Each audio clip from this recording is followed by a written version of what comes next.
Now we will assess the range of motion for cervical lateral flexion. ठीक है, जो sideways movement होती है गर्दन की, this is called lateral flexion. यहाँ पे side flexion भी इसे कहा जाता है.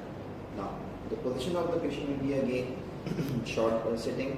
Therapist जो है वो बैक साइड पे खड़ा होगा और जो गोनियोमीटर का जो एक्सेस होगा it will be placed at the C7. ठीक है, वीडियो में मैंने रिकॉर्डिंग में हमने C7 डिस्कस किया था किस तरह पैल्पेट करते हैं. तो पहले हम पेशेंट को बोलेंगे गर्दन को नीचे झुका लें. गर्दन जब पेशेंट नीचे झुका लेगा तो यहाँ से हम सर्वाइकल स्पाइन को पैल्पेट करना शुरू करेंगे.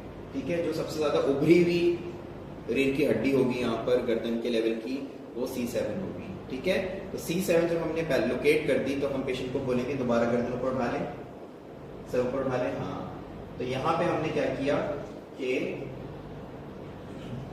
एक्सेस अपना यहाँ रख दिया C7 में. ठीक है, C7 पे हमने एक्सेस रखने के बाद जो हमारा स्टेशनरी आर्म होगा वो अलाइन होगा डाउनवर्ड, नीचे की जाने वाला अलाइन होगा, या तो पैरेलल विद द स्पाइन, या तो स्पाइन जो है जो रीढ़ की हड्डी उसके पैरेलल होगा, या दूसरे लफ्जों में परपेंडिकुलर टू द फ्लोर. दोनों सूरतों में जो है हमारी एक ही पोजीशन आ रही है किसकी, स्टेशनरी आर्म की. नाउ जो हमारा मूवेबल आर्म होगा it will be parallel with the top of head, जो हेड का टॉप है इसके पैरेलल होगा. ठीक है, तो कुछ ऐसी पोजीशन बन जाएगी गोनियोमीटर की. ठीक है, अब हम पेशेंट को बोलेंगे कि एक जानिब गर्दन को साइडवेज झुकाइए जी, इस जानिब झुकाइए. हाँ, ठीक है, और जितनी मुमकिन हो. ठीक है, जब पेशेंट ने अपनी फाइनल पोजीशन जो है वो मेंटेन कर ली, फिर हम क्या करेंगे, गोनियोमीटर के मूवेबल आर्म को मूव करेंगे और मेक श्योर कि ये टॉप ऑफ हेड को ही उसी के सीध में जा रहा हो. ठीक है, यहाँ पे हमारे पास जो है वो ये पोजीशन आ रही है. तो पहले जो थी वो 0 डिग्रीज थी, now it is coming out to be 50 degrees. ठीक है, तो 50 डिग्रीज जो है इनकी जो है वो करंट रेंज है. ठीक, और जो नॉर्मल रेंज होती है साइड फ्लेक्शन की वो होती है 45 डिग्रीज. इनकी 50 डिग्रीज इसलिए आ रही है क्योंकि इनकी जो गर्दन की मूवमेंट है इसमें और एसेसरी मूवमेंट आ रही है. एसेसरी मूवमेंट का मतलब ये कि एक जानिब गर्दन की रेंज मुकम्मल हो जा रही है तो मजीद और दूसरी मसल्स दूसरे जॉइंट्स पर भी मूवमेंट हो रही है, जिसकी वजह से मजीद 10 डिग्रीज का और 5 डिग्रीज का और फर्क आ रहा है.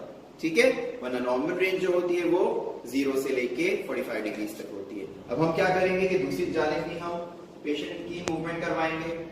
यहाँ पर हम अगेन अलाइनमेंट बिल्कुल वैसे रख लेंगे गोनियोमीटर की. अब पेशेंट से बोलेंगे अपनी गर्दन को इस जानिब झुकाना, झुकाइए.